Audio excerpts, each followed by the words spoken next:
Okay, so today I want to talk about my iBook.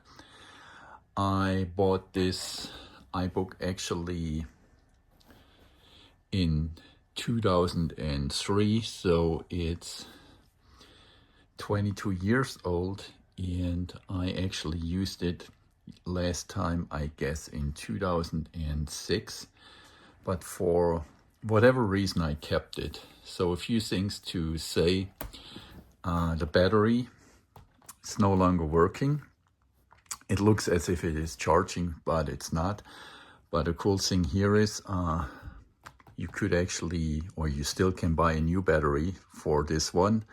And I bought one, I guess, like 10 or 15 years ago when I, for whatever reason, thought that I'm going to play around with it. I never did, so this battery died. I've never used it. Then there is another interesting, and you see here that old iBook had a, where is it? Should appear soon. Has a little light somewhere here which tells you it's idle. We just seen it on the video. Now it's gone. Maybe it takes a while. I'll try. You see here, this one. Also, what's interesting, you see that the Apple logo is still illuminated. Then another thing, this one does not have Wi-Fi, but what's pretty strange with these old iBooks, you could actually lift the keyboard like so. Not kidding. So you could lift the keyboard, and then you see here, you could actually install a Wi-Fi card. So mine came with 800 MHz PowerPC, 128 megabytes of RAM. I upgraded it at the time to a total of 640 megabytes, and it has a 30 gigabyte hard drive and a CD, which you see here. We can zoom in a little bit. So there you can kind of see it. Let's put the, by the way, it's pretty scary with that keyboard, so I recommend not to do it that often. And okay, it's in here. Got a CD in here. Now the cool thing about this one is it actually can also run macOS 9.22, so the classic, the old macOS. As far as I know, this is one of the last Apple PowerPCs which was able to have like the dual boot system. I've never actually upgraded the OS on this computer because you might not know, at the time Apple was charging more than $100, or in my case, because that's a German model, as you can see on the keyboard. I bought that when I still lived in Germany, and so Apple charged more than 100 euros for each and every new release of the OS.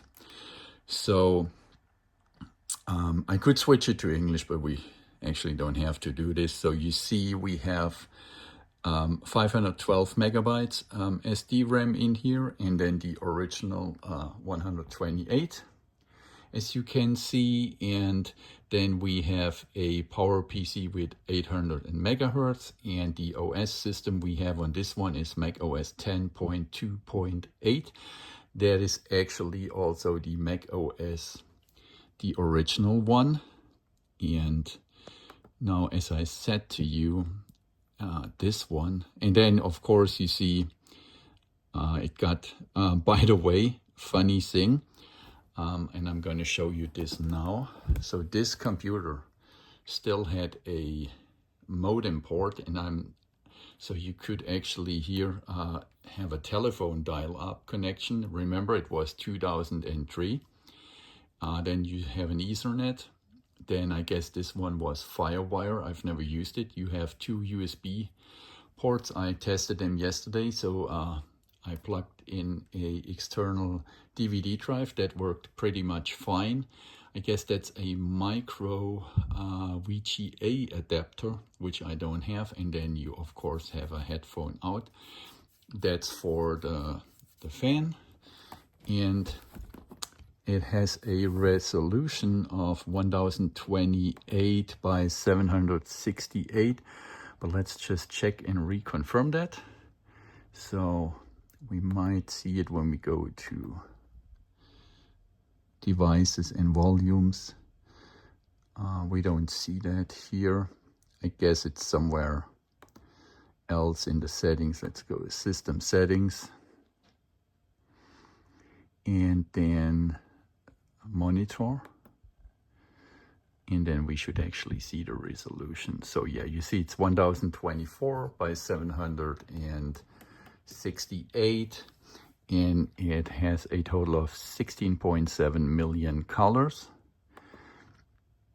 And so that's basically one of the early macOS X's. So I guess the second version of it. And what's funny, you see here, at the time you could still have the Windows Media Player. And then also, of course, it's had iTunes, which I'm not sure when Apple retired iTunes. I guess it's only a few years ago. And then, fun fact here, at the time, 2003, I guess I had AOL. So with this, you could actually dial in. So that's basically really frozen in time. So the latest update on this computer was like in 2006. So it's a bit like a time capsule. So you see, we had AOL. I wonder if that would still work. Most likely not, because I guess that's a pretty old version of the software. And also the Internet Explorer 5.2. That's pretty vintage. And then we have Safari, and I'm pretty sure it's a super old version of Safari as well. Let's just see if we can find out what version we have about Safari. Oh wow, that's Safari 1.0. So I'd say that is the most basic Safari ever, because it's 1.0. So you see, I did not do a good job in updating this one. But then next one here is called iChat. No clue what that actually was. I mean, it name tells it, but I have no clue what it did. A software called Sherlock. Yeah, I am not sure what Sherlock actually was used for. I have forgotten that because, as I said, I didn't use it for a long time. Then we have a state-of-the-art Microsoft Word for that computer. And remember, that's still a classic hard drive, so no SSD stuff like that. So it takes a while to load. And up here you actually see that we could still make a dial in or dial up connection. And now what I want to show you actually, and that's why I'm gonna actually keep that computer, it's because of the old Mac OS. So you can go here for start volume, and then you could actually choose between the Mac OS X, the old Mac OS 9.222, and network start. But we are going to boot into Mac OS 9.22. So it was asking me before I do a reboot or restart if I want to save the data. I said yes, and restart. Yeah, would be nice if it would do it. Maybe because we have Word running, it won't restart. Okay, now it's going to restart. What's pretty funny here, one would think, since we have like this translucent keyboard, that it would be illuminated, but it is not. Maybe because of the reason, because you can pop it open. We have two speakers here. They sound terrible by today's standard, to be honest. We do not have a webcam, but what we already have a microphone. And now, that's why I keep it. We can actually run in Mac OS 9.2 2 to be precise. It's 9.22. I guess that is the latest version they had of that old Mac OS. So the cool thing here is that, as I said, a PowerPC MacBook, but it also runs the classic Mac OS 9.2, and it also can run 68K software. So really like old Macintosh software before they were called Mac. They called them actually Macintosh, which I think makes more sense since it's named after the Macintosh Apple. I'm not sure if Steve Jobs liked the Macintosh Apple or Wozniak. I'm not sure, but I guess one of them liked the Apple, Macintosh apples. I've never ate one. And as far as the story goes, they named it after that. What you also can see that the internal clock died already. And funny thing here, I don't know if you're a little bit older like I am. Remember Netscape at the time where the browser war was still not decided and not everything was just a Google. So there was still Netscape. So I guess at the time I used Netscape. So we are not connected to the web right now. I should say you see it here in the corner. This one has a ATI graphics card before ATI became AMD. So we had this ATI graphics card in there, and then you really see the classic, I'm zooming in on the screen a little bit more, the classic 9.22 Mac OS. Right now it tells me that the date is 1973 because the internal clock does not work anymore. You can also see that we have a lot of really vintage software on here. And I just want to demonstrate. Maybe I still have some old, I am not sure, 68K software. And maybe we can really run a pretty old. So this one is called Dark Castle. And as far as I know, that's a 68K software. So you see the PowerPC could run these old 68K. So that's Mac SE games, so Macintosh SE. Let's just try if we can run any old 68K software. So it runs. The funny thing here, just look at the file size. 4 kilobyte, 20 kilobyte. The largest one is 88 kilobytes. So let's just... And you see also the softwares from 1987, for instance. So it's pretty old. And now let's just see if it runs the old Mac SE software. This one. Ooh, and now we crashed it. But I can assure you that beside that crash, usually it would work. And unfortunately, the Go software crashed my iBook. Let's see what happens. I forgot how long we have to push here to restart it. And that kind of worked. Well, then you hear the boot chime again. And let's just boot that up again real quick before I finish that video. So really, it's a iBook with a PowerPC with 800 megahertz, 640 megabytes of RAM.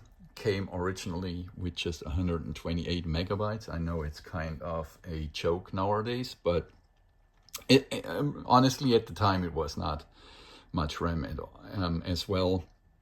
That's why I've upgraded it to 512 with an extra 512 megabyte.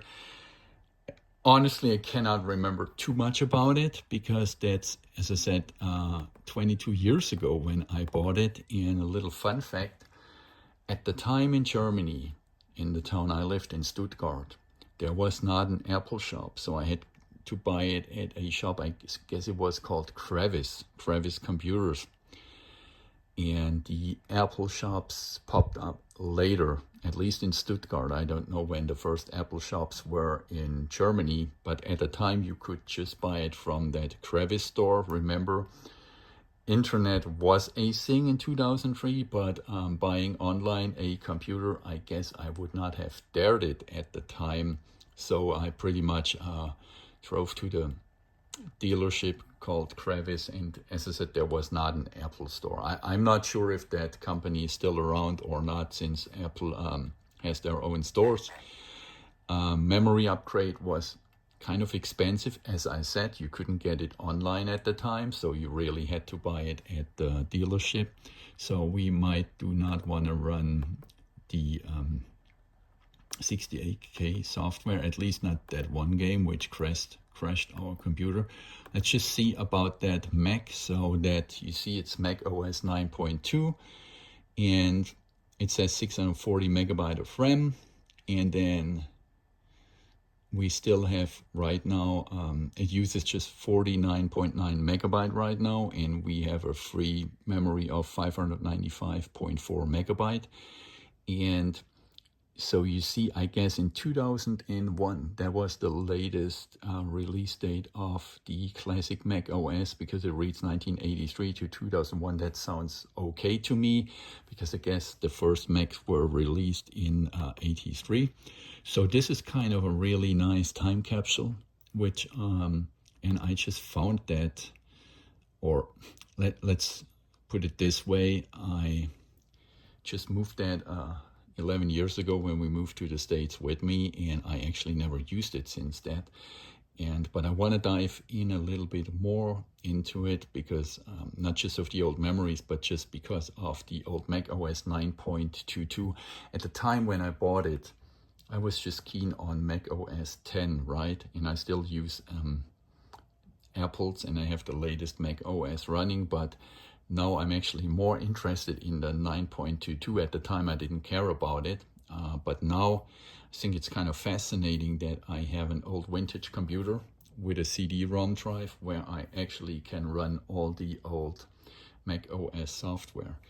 So I'm going to do an updated video maybe in a few weeks, in a few months. I'll actually try to get hold of a copy of Mac OS Tiger, as far as I know it's called. That's the Mac OS 10.4. That's the latest version this one can run. And I guess it runs a little bit faster then. And then I'll also try to bring it online, not for updating, but just for fun, trying out if there is still a browser available, which could actually run nowadays on this 22 years old computer. As always, thanks for watching.